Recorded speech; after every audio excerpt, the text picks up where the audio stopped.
The billionaire's daughter was born blind. Black made what he saw doing shocked him. Mr. Blackwood, your daughter just asked me if the color of silence is darker than the color of loneliness. Alexander Blackwood froze with his hand on his office door, the phone pressed against his ear as his assistant's voice delivered words that felt like a punch to his gut. For a moment, the billion-dollar deal he'd been negotiating evaporated from his mind. What did you tell her? His voice came out rougher than intended. I didn't know what to say, sir. So I told her I'd bring her some cookies. The assistant, the 23rd caregiver in 18 months, sounded on the verge of tears. Mr. Blackwood, I don't think I'm qualified for this. Your daughter needs someone who understands. Fine. Your severance will be processed by end of day. Alexander ended the call and stared at the floor-to-ceiling windows of his Manhattan penthouse office, seeing his reflection but not really seeing anything at all. His daughter Lily was 7 years old and had never seen a sunset, never seen her own face, never seen her father's eyes that looked at her with a love so fierce it terrified him, because love that strong came with the power to destroy you when you failed. And Alexander Blackwood was failing. Lily had been born with a rare condition, bilateral anophthalmia. Not just blindness, but an absence of eyes altogether, her eye sockets covered by smooth skin that his ex-wife, Victoria, had called grotesque before filing for divorce when Lily was 6 months old. Victoria had wanted a perfect heir to the Blackwood fortune, not what she'd coldly termed a defective product. Alexander had given Victoria $50 million to disappear from their lives. Best money he'd ever spent. But money couldn't buy what Lily needed. Money couldn't hire someone who looked at his daughter and saw a child instead of a disability. Money couldn't find a caregiver who stayed longer than a few weeks before the weight of Lily's questions, her strange, profound, heartbreaking questions, drove them away. Questions like, does love have a texture, Daddy? Because I felt it once, but now I can't find it anymore. Alexander walked down the hallway of his Fifth Avenue penthouse, past the Picassos and the Warhols, and the sculptures worth more than most people made in a lifetime. Art his daughter would never see. Beauty that meant nothing to her. He found Lily where he always found her, in her room, sitting on the floor with her hands pressed against the polished hardwood, feeling the grain of the wood as if it might tell her secrets. Lily Bear, he said softly, kneeling beside her. She turned toward his voice, and for the 1000th time, Alexander felt the knife twist of seeing those delicate patches of skin where eyes should have been. But Lily was smiling. She was always smiling, always trying to make things easier for everyone else, and that broke his heart more than anything. Daddy, you're home early. Did Mrs. Patterson call you? Her small hands reached for his face, and he guided them there, letting her see him the only way she could. She did. Alexander tried to keep his voice steady as her fingers traced his features, the worry lines on his forehead, the tension in his jaw, the exhaustion around his eyes that she couldn't see but somehow always sensed. She's quitting, isn't she? Lily's voice was matter-of-fact, too mature for 7 years old. They always quit. Lily. It's okay, Daddy. I know I'm difficult. She pulled her hands back and returned them to the floor, to the safety of wood grain and familiar textures. I ask too many strange questions. I make people uncomfortable. I heard Mrs. Patterson tell her friend on the phone that I'm unsettling. Alexander felt rage and grief war inside him. You are not difficult. You're perfect. And anyone who can't see that doesn't deserve to be in your life. But I can't see at all, Daddy. Lily said it without self-pity, just stating a fact. So maybe that's fair. Before Alexander could respond, his phone buzzed with a call from his head of household staff. He almost didn't answer, but something made him pick up. Sir, there's a woman here about the caregiver position, his house manager said. She doesn't have an appointment, but she's insistent. Says she heard you were looking, and that she's the one you need. Alexander sighed. Another opportunist, hoping to get close to the Blackwood fortune. Tell her to submit her resume through proper channels. Sir. His house manager's voice dropped to a whisper. She's blind. The applicant is blind. The world tilted. What? She has a cane and everything. Says her name is Grace Mitchell, and she's worked with visually impaired children for 20 years. She says. The house manager paused. She says she knows what it's like to live in a world that's afraid of darkness, and she can teach your daughter how to find light in places most people never think to look. Alexander looked at Lily, still sitting on the floor, still searching for something in the wood grain that she would never find. Then he made a decision that would change everything. Send her up. 10 minutes later, Alexander stood by the door as Grace Mitchell entered his penthouse. She was a black woman, perhaps in her late 40s, with silver threading through her natural hair. Dark glasses covered her eyes, and she moved with her white cane with a confidence that spoke of decades of practice. But it was her presence that struck him, a calmness, a certainty, as if she could see things that sighted people missed. Mr. Blackwood. Her voice was warm honey and steel. Thank you for seeing me.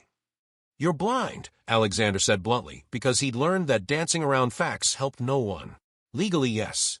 I can see shadows, light, vague shapes, enough to navigate but not enough to read your expression right now. Grace smiled slightly. Which means I'm listening to your voice instead, and I hear a father who's terrified because he doesn't know how to reach his daughter. Am I right? Alexander's carefully constructed walls cracked. What makes you think you can help when 23 other caregivers couldn't? Because they could see, Grace said simply, which meant they saw a blind child and thought about everything she was missing. I see, or rather I know, that blindness isn't about what you lack. It's about discovering senses and perceptions that sighted people have forgotten exist. She tilted her head, listening. Your daughter is in the room down the hall, third door on the right. She's sitting on hardwood floors. I can hear the specific resonance of her breathing against that surface. She's waiting to hear whether you'll send me away, like all the others. And she's holding her breath, hoping you won't. Alexander stared. How could she possibly? Take me to her, Grace said. Give me 1 hour. If I can't reach Lily in that time, I'll leave and never return. But if I can... She smiled, and it held secrets Alexander couldn't begin to imagine. If I can, then you'll have to let me do something that terrifies wealthy men like you. What's that? Trust someone. Something in Alexander's chest, something that had been clenched tight for 7 years, loosened just slightly. He led Grace down the hallway, watching as she navigated his home with her cane, reading the space like he read financial reports. At Lily's door, he paused. Before we go in, what happened? How did you become blind? Grace's expression grew distant. I wasn't born this way, Mr. Blackwood. I lost my sight in an accident when I was 23. But I didn't lose it all at once. I spent 3 years watching the world fade away, color by color, shape by shape, until finally there was nothing left but darkness. She turned toward him, and he could have sworn she was looking directly into his soul. Which means I know both worlds, the one of sight and the one without, and I can teach your daughter how to build a bridge between them. Alexander opened the door. Lily's head snapped toward them, her face a mixture of hope and resignation. Is this the new one, Daddy? Yes, sweetheart. This is... Grace, the woman said, and there was something in how she spoke the name that made it sound like a promise. And I'm different from the others, Lily. Do you know why? Lily shook her head, suspicious. Because I can't see you either, Grace said, making her way into the room with her cane. Which means we're equal. Which means we can discover the world together, instead of me pretending to understand something I've never experienced. Alexander watched as Lily's entire demeanor changed, the defensive walls dropping, the fake smile fading, replaced by genuine curiosity. You're really blind? Lily asked. Really, Grace confirmed. And you know what? Some of the most beautiful things I've ever experienced, I experienced after I lost my sight. Want to know what they were?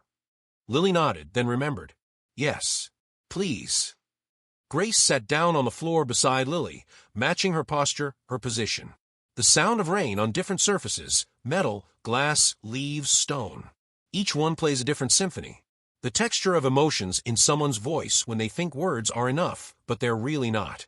The way certain spaces hold silence like a secret, and other spaces make silence feel like a conversation. She reached out slowly, giving Lily time to accept or refuse. May I? Lily placed her hands in Grace's, and something passed between them, some understanding that Alexander, with all his sight, couldn't quite perceive. You ask if colors have sounds, Grace said softly. Your caregiver told your father. And I'm here to tell you, yes. Yes, they do. And I'm going to teach you how to hear them. Lily's face transformed with wonder. Really? You can do that? I can do more than that, Grace said. I can teach you that blindness isn't a prison, Lily. It's a different kind of freedom. And together we're going to explore a world that sighted people spend their whole lives never discovering. For the first time in 18 months, Alexander saw his daughter smile, a real smile. Not the practiced one she used to make adults comfortable, but a genuine expression of joy. And for the first time in 7 years, Alexander Blackwood felt something he'd almost forgotten existed: hope.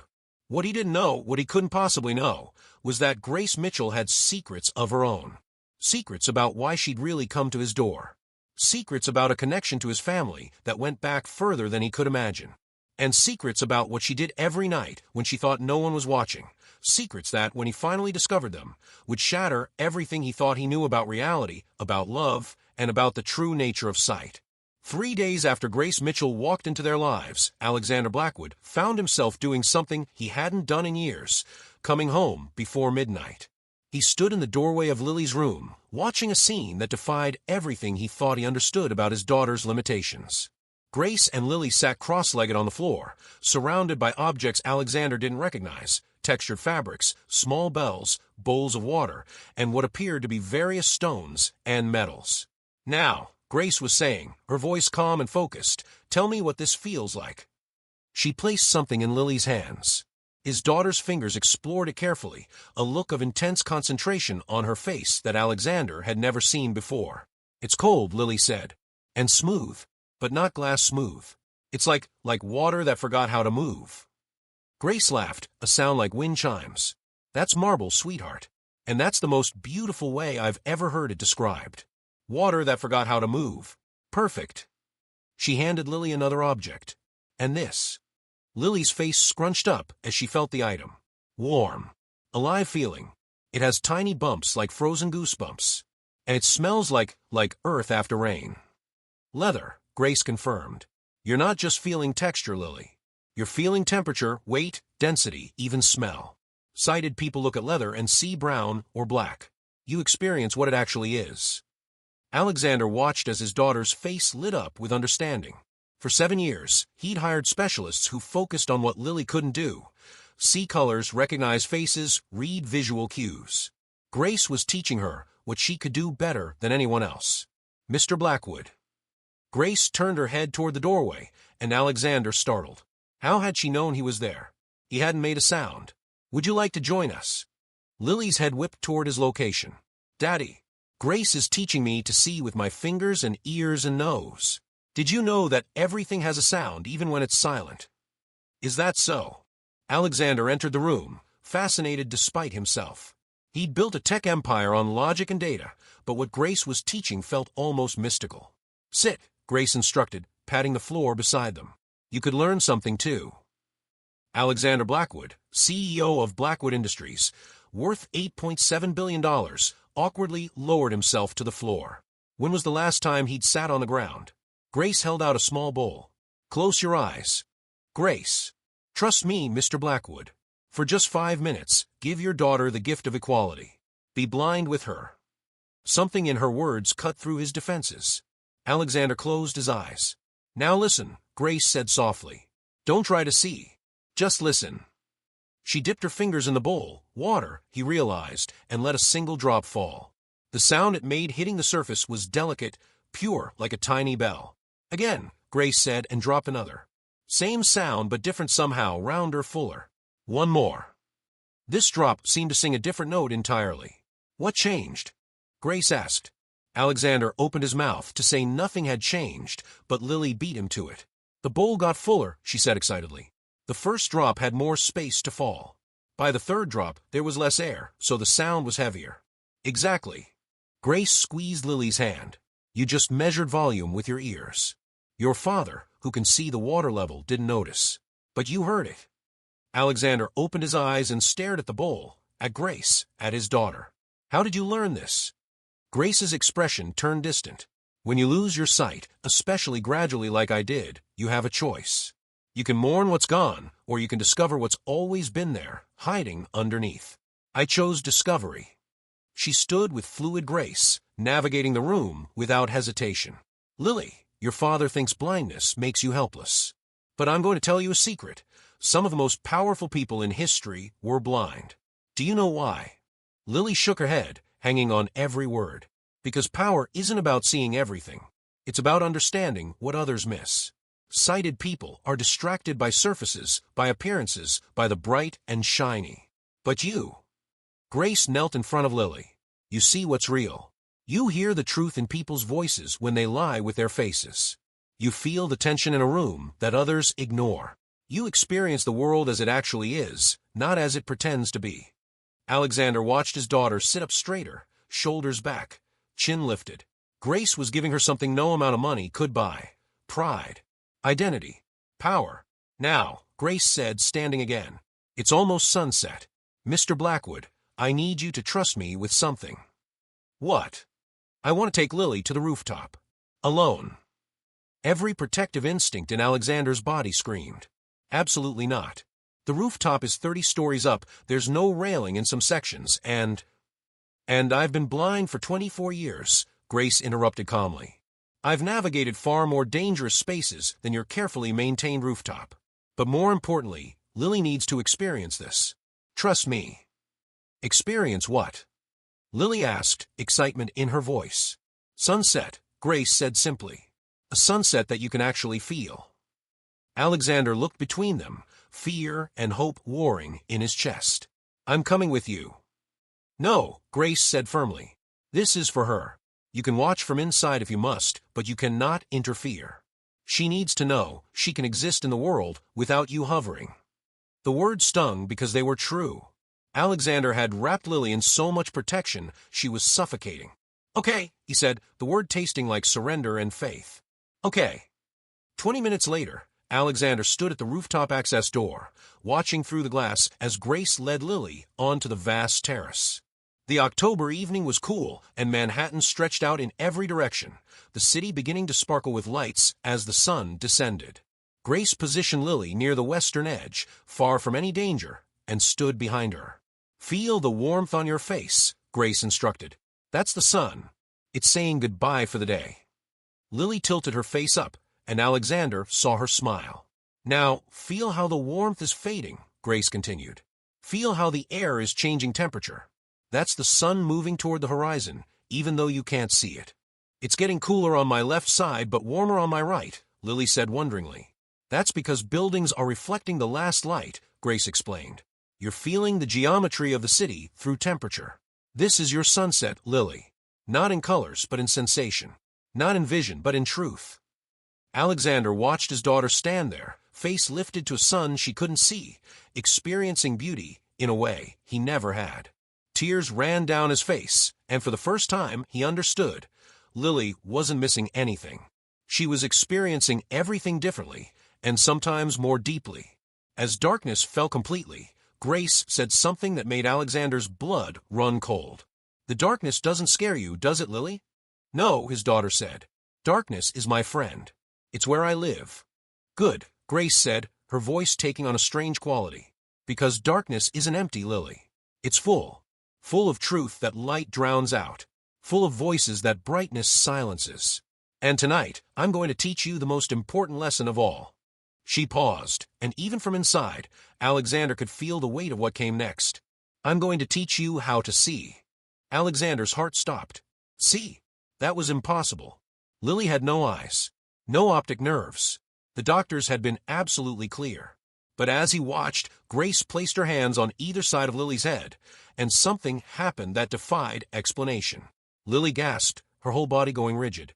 Grace's fingers began to glow with a faint, impossible light. Not reflected light, but light that seemed to come from within her skin. What do you see? Grace whispered. And Lily, his daughter, who had never seen anything in her entire life, who had been born without eyes, whispered back with absolute wonder. Everything. Oh my God, Grace. I see everything. Alexander burst through the door, his mind unable to process what his eyes had just witnessed. What did you do? What the hell did you do to my daughter? Grace turned to face him, and for the first time, she removed her dark glasses. Where her eyes should have been, there was only golden light, pure, radiant, and completely inhuman. I told you, Mr. Blackwood, Grace said, her voice resonating with power that seemed to come from everywhere and nowhere. I can teach your daughter how to see, but not with eyes. Lily turned toward him, and Alexander stumbled backward. His daughter's face, the smooth skin where eyes should have been, was glowing with the same impossible golden light. "Daddy," she said, and her voice was filled with joy and terror and wonder. "Daddy, I can see you. Not your face. Your soul. And it's beautiful. And it's so, so sad." Alexander's legs gave out, and he collapsed to his knees. What was Grace Mitchell? And what had she just done to his little girl? Get away from her. Alexander lunged forward, his only thought to put himself between this creature and his daughter. But before he could reach them, he froze, not from fear, but from what he saw. The golden light emanating from Grace and Lily wasn't threatening. It was warm, gentle, like sunlight through honey. And Lily's face, illuminated by that impossible glow, showed no fear. Only wonder. "Daddy, don't be scared," Lily said, turning toward him. "Grace isn't hurting me. She's showing me." "Showing you what?" Alexander's voice cracked. His rational mind was fracturing, trying to find logic in the impossible. "The truth," Grace said quietly, the golden light in her eye sockets dimming slightly. "The truth that exists beneath what people call sight. Mr. Blackwood, I need you to breathe and listen. Can you do that?" Alexander wanted to call security, to call doctors, to call someone who could explain this. But his daughter's face, radiant with joy he'd never seen before, stopped him. He nodded slowly. Grace carefully removed her hands from Lily's head. The glow faded from his daughter's face, but something had changed in Lily's expression. She looked more present, more aware, more alive than she'd ever been. "Sit," Grace instructed Alexander. "Because what I'm about to tell you will sound insane, but it's the truth." Alexander sat heavily on the rooftop floor, his legs unable to support him. "What are you?" Grace replaced her dark glasses, hiding whatever lay beneath them. "I am what your world once called a seer. Not someone who sees the future, but someone who sees what's real beneath what's visible. We exist in the spaces between perception and truth, Mr. Blackwood. We always have." "That's impossible," Alexander whispered, but the word felt hollow. "Is it?" Grace tilted her head. "You built your fortune on technology that makes the invisible visible, data streams, wireless signals, code that transforms zeros and ones into reality. You already believe in things you can't see. I'm just showing you that there are older technologies than silicon and circuits." She moved closer to Alexander, and he forced himself not to recoil.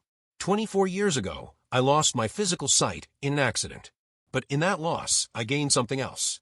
I began to see what people really are, not their faces, not their bodies, but their essence. Their truth. Their souls, if you want to use that word. And you gave this to Lily." Alexander's voice shook with anger and fear. "You turned my daughter into what? Some kind of freak." "Daddy." Lily's voice was sharp. "Don't.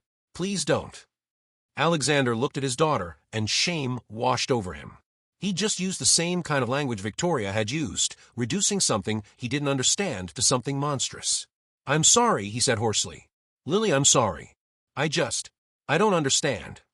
"Neither do I yet," Lily said, crawling toward him with a confidence she'd never shown before. "But Daddy, what I saw, what I felt, it wasn't scary.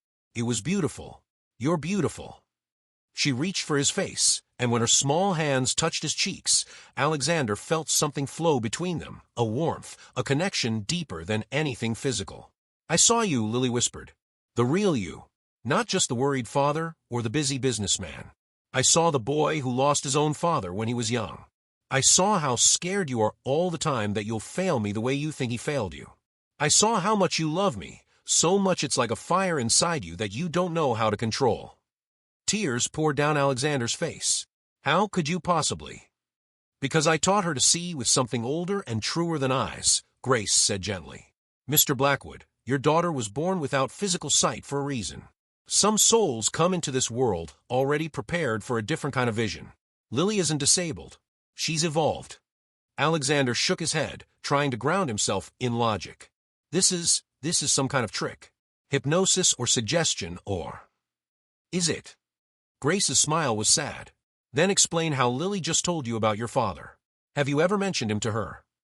Alexander's breath caught. No, he'd never spoken about his father, the man who'd built the foundation of Blackwood Industries before dying of a heart attack when Alexander was 12. The man whose approval Alexander still craved decades after his death. "I can see him too," Lily said softly. He's here right now, standing behind Grace. He's proud of you, Daddy. He wants you to know that. Alexander's world tilted. That's not possible. That's not. But then he felt it, a presence, warm and familiar, like the ghost of his father's cologne, like the memory of strong hands on his shoulders. He couldn't see anything, but for a moment he knew. His father was there. "Oh my God," Alexander breathed. "What's happening to us?" Grace knelt in front of him, her voice infinitely gentle. "You're waking up, Mr. Blackwood. Your daughter is teaching you that reality is bigger and stranger and more beautiful than you ever imagined. The question is, are you brave enough to see it?" For a long moment, Alexander sat there, his entire worldview shattering and reforming. Then he looked at Lily, really looked at her, and saw not a disabled child who needed his protection, but a powerful being who might be able to teach him things he'd never dreamed existed. "Show me," he said finally. "Show me what Lily sees." Grace shook her head. "I can't give this gift to just anyone. It requires something most people aren't willing to give up." "What?" "Certainty," Grace said. "The illusion that you can control and understand everything. The belief that what you see with your eyes is all there is. Can you let that go?" Alexander thought about his cameras, his security systems, his constant need to monitor and manage every aspect of his life and Lily's. His entire empire was built on control, on seeing everything, on leaving nothing to chance. "I don't know if I can," he admitted. "I know," Grace said kindly. "And that's honest. But maybe you can start smaller. Maybe you can trust your daughter to tell you what she sees. Maybe you can believe that her way of experiencing the world is just as valid, maybe more valid than yours." She stood and gestured to Lily. "For the next few days, I'm going to teach Lily how to use this gift. How to control it, how to protect herself with it, how to understand what she's seeing. But you need to decide, Mr. Blackwood. Do you want a daughter who sees like everyone else, or do you want the daughter you actually have? Extraordinary, powerful, and capable of perceiving truths that will change both your lives forever." Alexander looked at Lily, who was smiling at him with a confidence he'd never seen. His little girl who asked strange questions, who felt the world more deeply than anyone he'd ever met, who had just told him things about his own soul that he'd never admitted to himself. "I want her," Alexander said, his voice breaking. "I want the real her, whatever that means." Grace's smile was radiant. "Then tomorrow we begin in earnest. But tonight, Lily has something she wants to tell you. Something she's been trying to say for a very long time, but no one could hear." Lily took a deep breath. "Daddy, I don't want to be fixed. I don't want surgery or treatments or experimental procedures to give me eyes. I've heard you on the phone with doctors researching options. Please stop." Alexander's throat closed. He had been making calls, consulting with specialists around the world. How did she know? "I like who I am," Lily continued, her voice gaining strength. "I like experiencing the world my way. And now that I can see, really see, I don't want eyes that will just show me surfaces. I want to keep seeing what's real, what's true, what matters." She crawled into his lap, something she hadn't done in months, and wrapped her small arms around his neck. "I just want you to be proud of me, not sad about me. Can you do that?" Alexander held his daughter and sobbed, deep, wrenching sobs that carried 7 years of grief and guilt and love and fear. And as he cried, he felt something shift inside him. Not just acceptance, but understanding. Not just tolerance, but celebration. "I am proud of you," he whispered into her hair. "I am so incredibly proud of you. I'm sorry it took me so long to show it." Grace watched them with her hidden eyes, and something in her posture suggested satisfaction. But as the moon rose over Manhattan, casting silver light across the rooftop, she said something that sent chills down Alexander's spine. "There's one more thing you should know, Mr. Blackwood, about why I'm really here." Alexander looked up, still holding Lily. "What do you mean?" Grace's expression was grave. "I told you I was drawn to Lily, and that's true. But I didn't tell you why. Your daughter isn't just a seer in potential. She's the strongest natural seer I've encountered in 100 years. And there are others who know about her, who want to use her gift for their own purposes. Very dangerous others." "What are you saying?" Alexander's protective instincts roared back to life. "I'm saying that teaching Lily to use her gift isn't just about her development," Grace said quietly. "It's about survival. Yours and hers.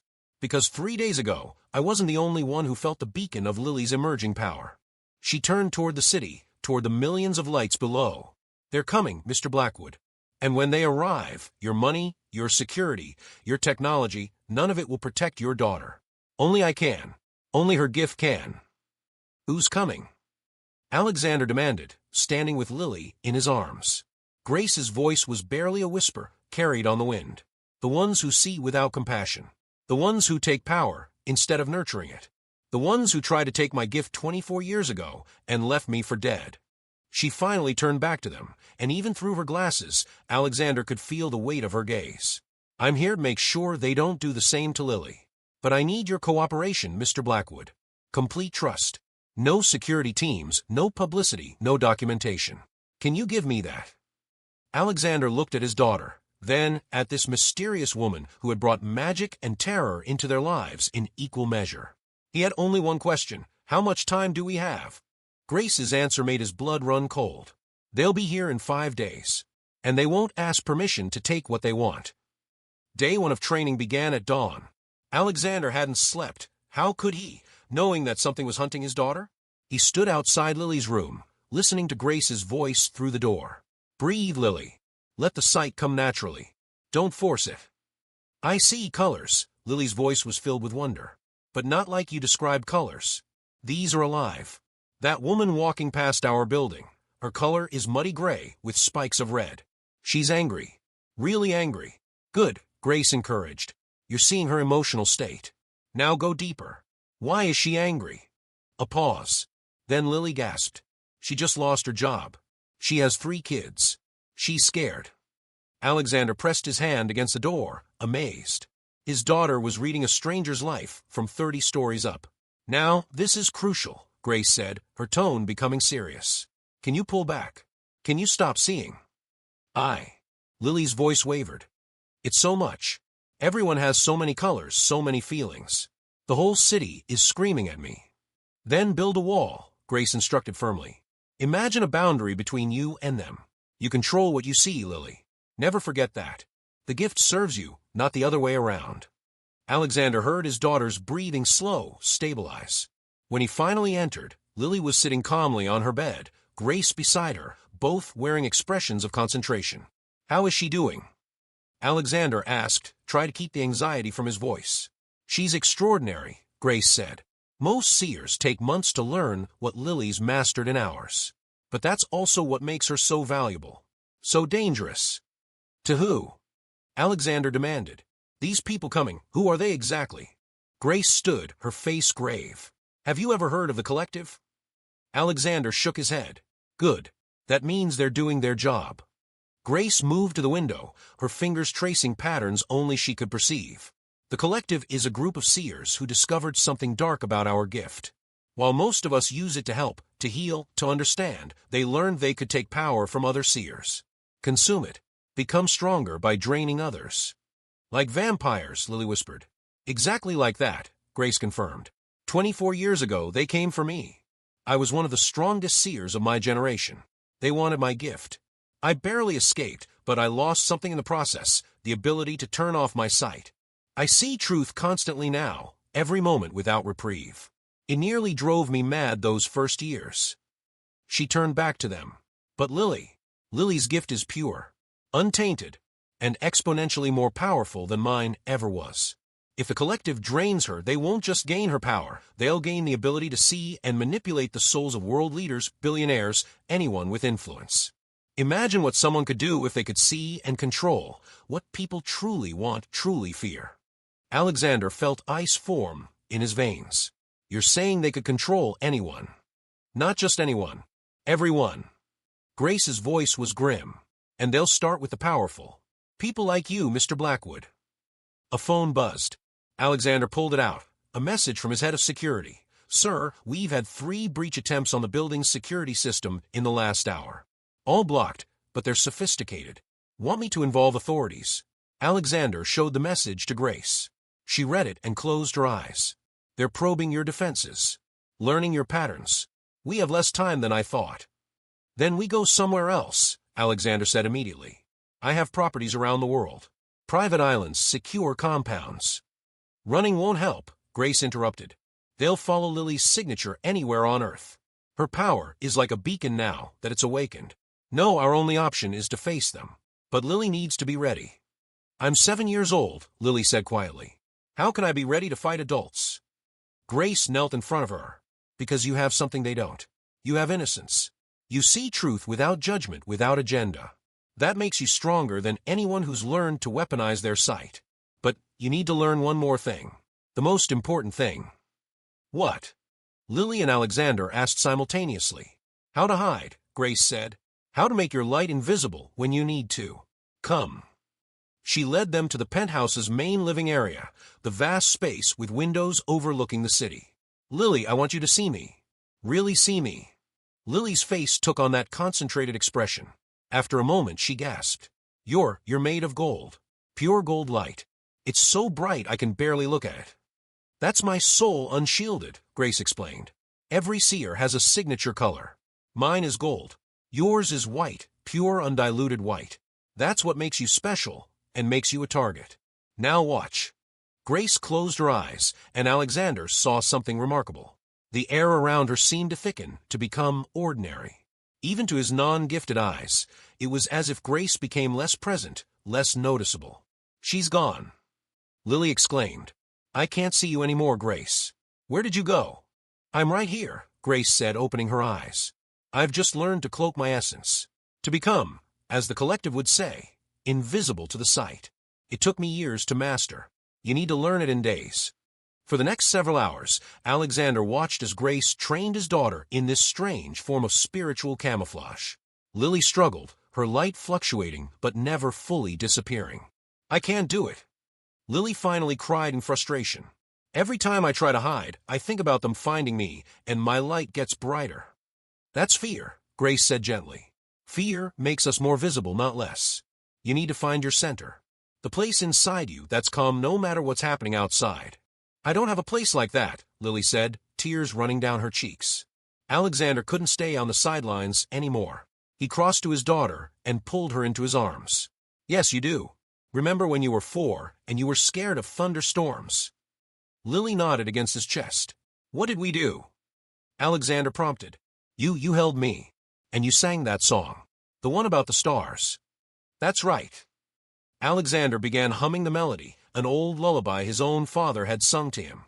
As he hummed, he felt Lily relax in his arms, her breathing synchronizing with his.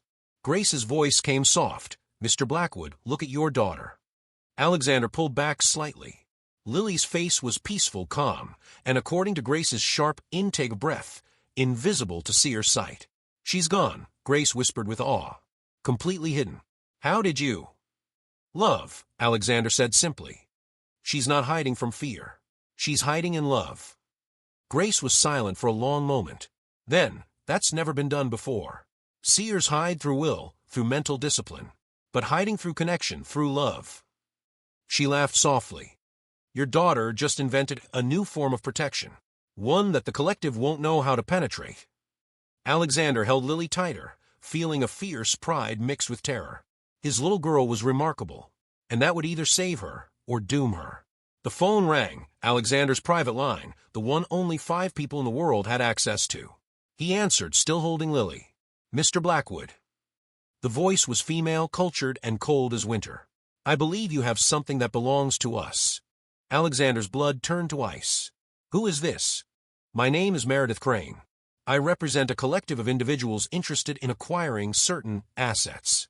We understand you've recently employed a Grace Mitchell and that she's been working closely with your daughter. How did you get this number? Mr. Blackwood, we can get anything we want. Phone numbers, security codes, access to your building. A pause. Access to your daughter. Alexander looked at Grace, whose face had gone pale. She mouthed, don't engage. But Alexander's protective rage overwhelmed caution. If you come near my daughter, I will destroy you. I have resources you can't imagine.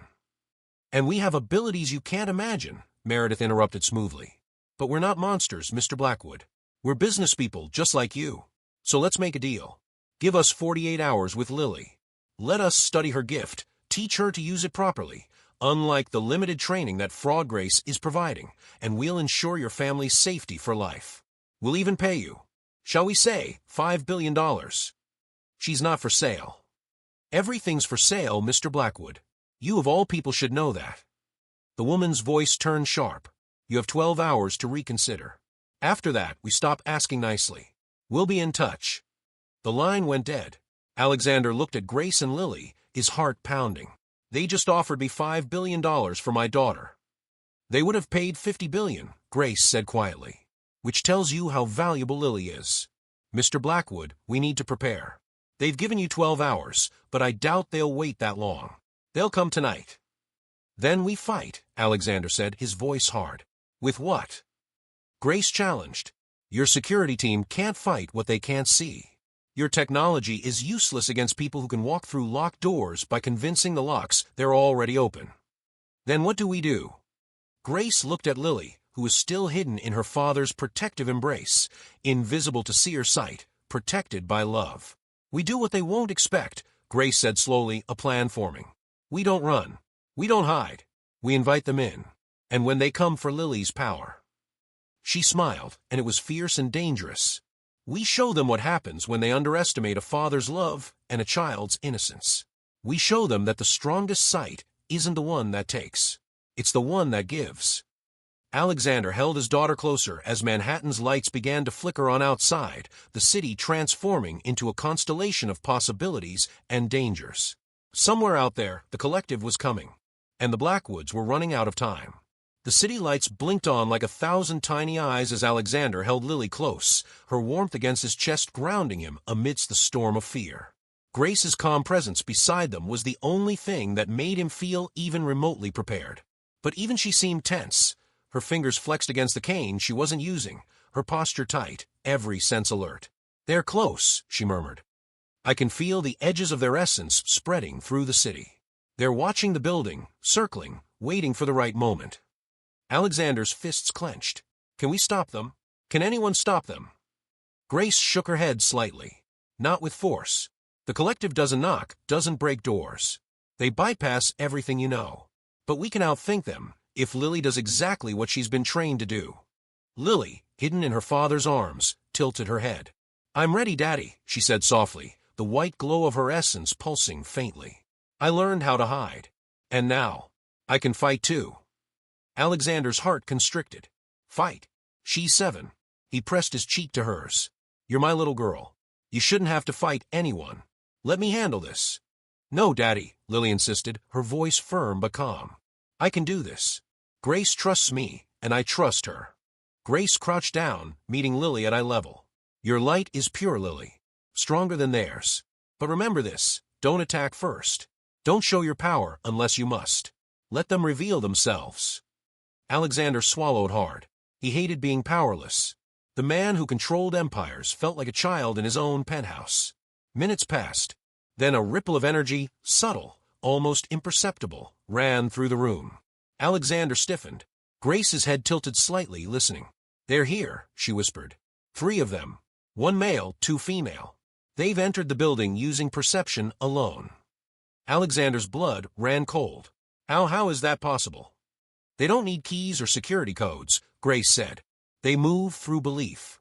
They convince the world that they have permission. They think this is their right. The front door clicked.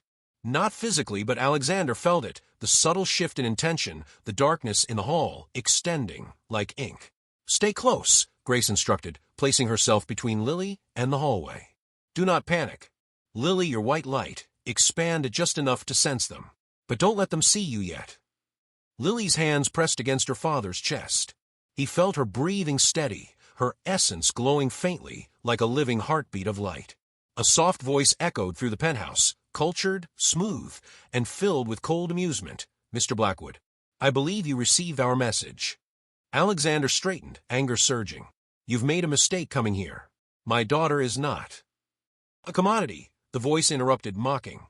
No, she is far more than that. She is potential, and we are here to unlock it.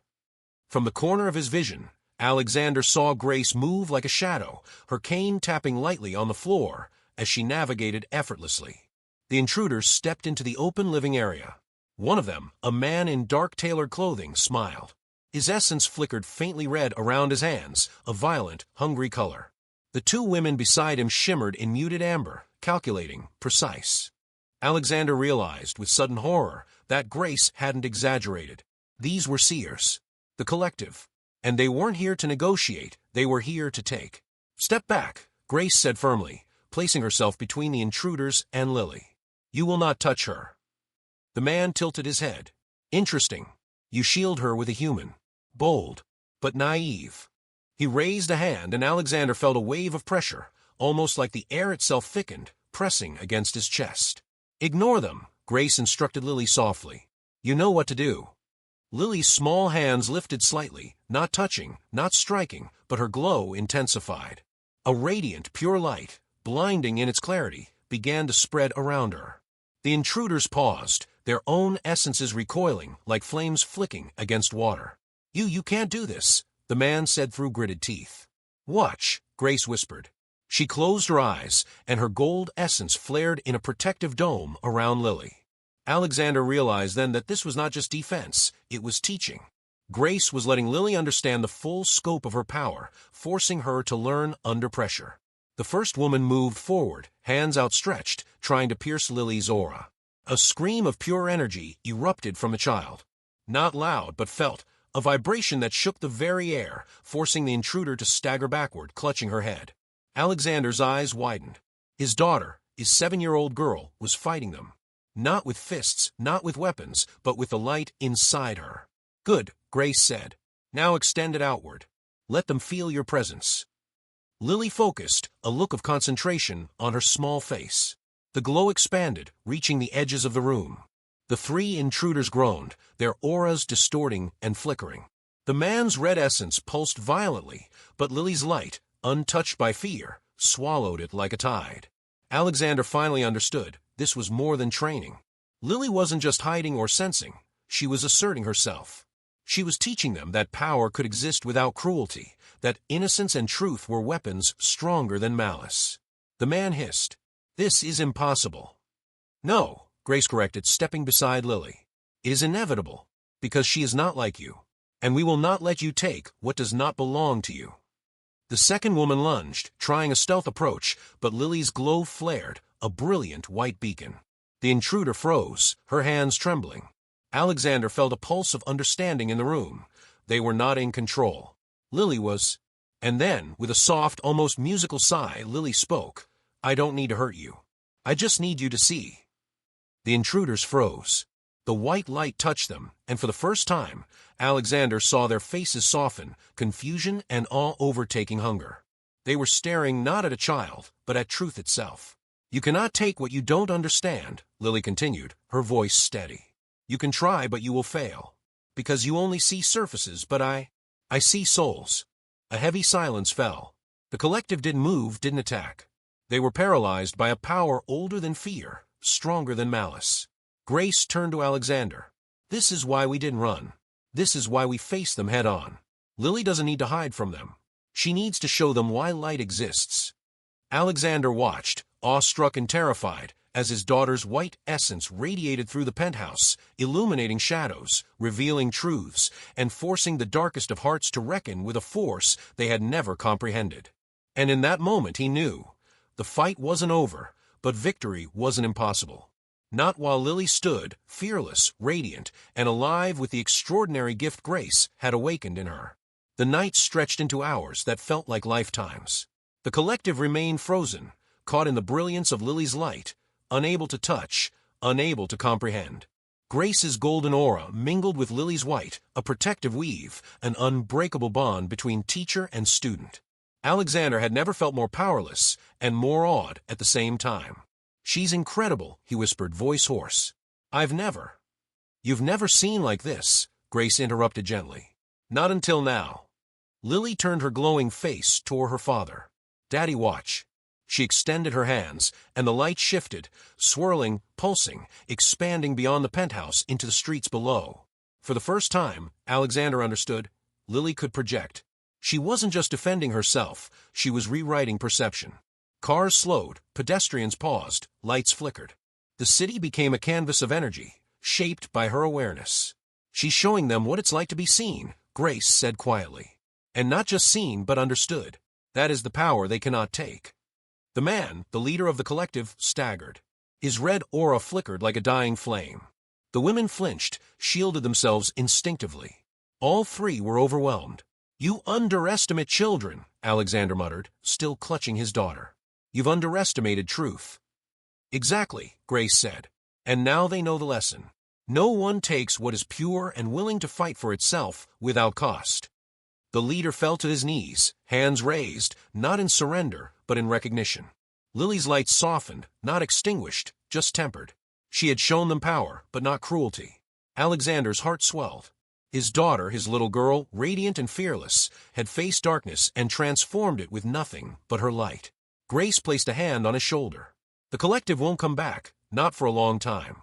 They know now that Lily is untouchable. And you, Mr. Blackwood, are finally ready to see the world differently." Alexander knelt beside his daughter, lifting her into his arms.